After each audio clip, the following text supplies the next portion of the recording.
Hello everyone, my name is Neha Srivastav and today I am going to explain the topic generating lines. So generating line को समझने से पहले हमें ये समझना होगा कि ruled surface क्या होते हैं. The surface which are generated by moving straight lines are called ruled surface. ऐसे सर्फेसेस जो कि जनरेट होते हैं मूविंग स्ट्रेट लाइन से उसको हम लोग रूल्ड सरफेस बोलते हैं. इसके एग्जांपल्स हैं cylinder, cone, hyperboloid of one sheet and two sheet. अब हम लोग समझते हैं कि जनरेटिंग लाइंस क्या होते हैं.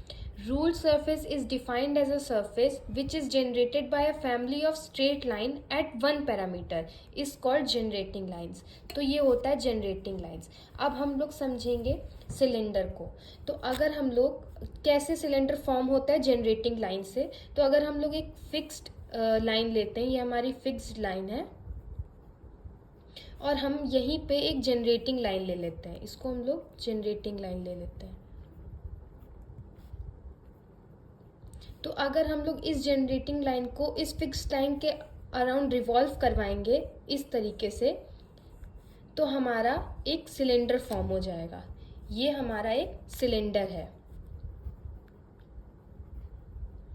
वैसे ही there are different types of cylinder. तो फर्स्ट सिलेंडर है राइट सिलेंडर. तो इस राइट सिलेंडर का जो ग्लाइडिंग कर्व होता है वो होता है सर्कल. वैसे ही अगर हम लोग इलिप्टिक सिलेंडर लें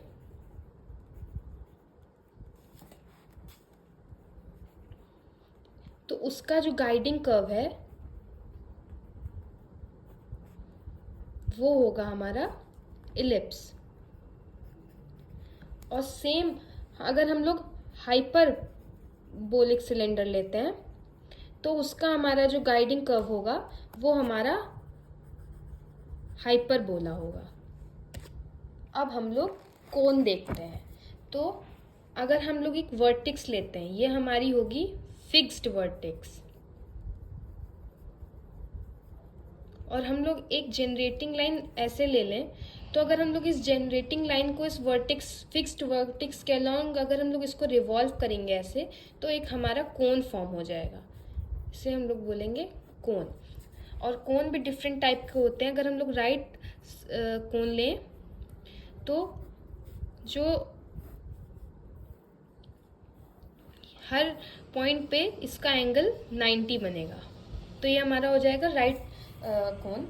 और हम लोग अगर ऑब्लिक कोन लेते हैं तो उसका जो एंगल फॉर्म होगा वो 90 के इक्वल नहीं होगा. तो ये इन दोनों के बीच का डिफरेंस था. अब हम लोग आगे बढ़ेंगे generating lines for hyperboloid of one sheet. तो इसकी इक्वेशन हम लोग देते हैं x square upon a square plus y square upon b square minus z square upon c square equal to 1. तो अब जैसे कि हमें पता ही है कि अगर हम लोग हाइपरबोलाइड ऑफ वन शीट ले रहे हैं तो उसकी इक्वेशन में हमें कोई भी एक टर्म नेगेटिव करना होता है. अब यहाँ पे कंपलसरी नहीं है कि हम सब इसी टर्म को नेगेटिव करें, हम इसे भी नेगेटिव कर सकते हैं, इसे भी नेगेटिव कर सकते हैं. तो वो हमारा हाइपरबोलाइड ऑफ वन शीट हो जाएगा.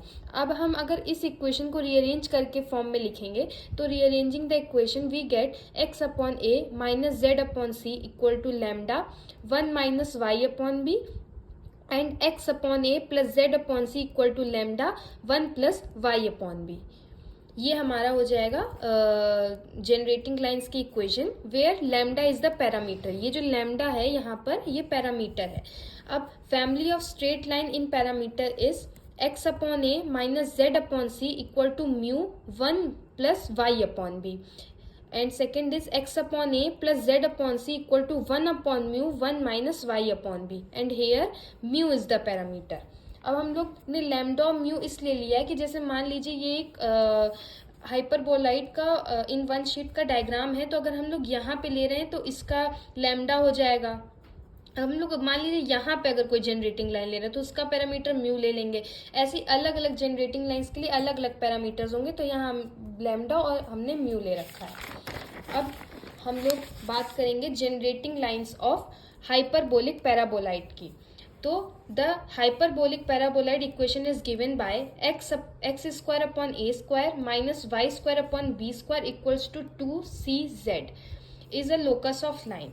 Equation are given as x upon a minus y upon b equal to 2 lambda, x upon a plus y upon b equal to 2c upon lambda, where lambda is the parameter, and x upon a plus y upon b is equals to 2 mu, x upon a minus y upon c equals to zc upon mu.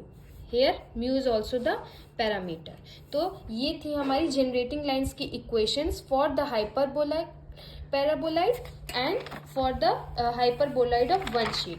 अब हम इसकी properties की बात करते हैं. तो पहले हम हाइपरबोलॉइड ऑफ वन शीट की प्रॉपर्टीज की बात करेंगे.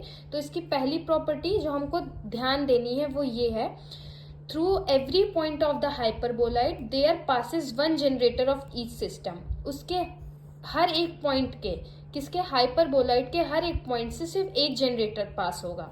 Second, no two generator of the same system intersect. कभी भी जो दो जनरेटर हैं उनके सिस्टम इंटरसेक्ट नहीं कर सकते हैं.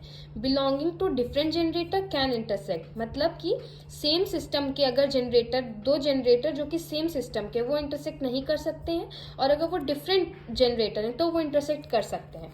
अब हम लोग सेकेंड की प्रॉपर्टीज की तरफ बढ़ेंगे जो कि है हाइपरबोलिक पैराबोलाइड. अब इसकी फर्स्ट प्रॉपर्टी है, through every point of the hyperbolic paraboloid there pass a member of each system.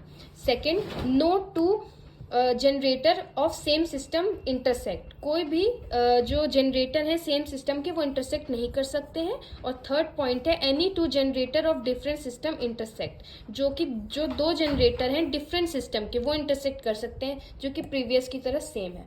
तो ये थी हमारी जनरेटिंग लाइंस की equations for hyperboloid, paraboloid and hyperboloid of one sheet and their properties. I hope you understand this. Thank you and have a nice day.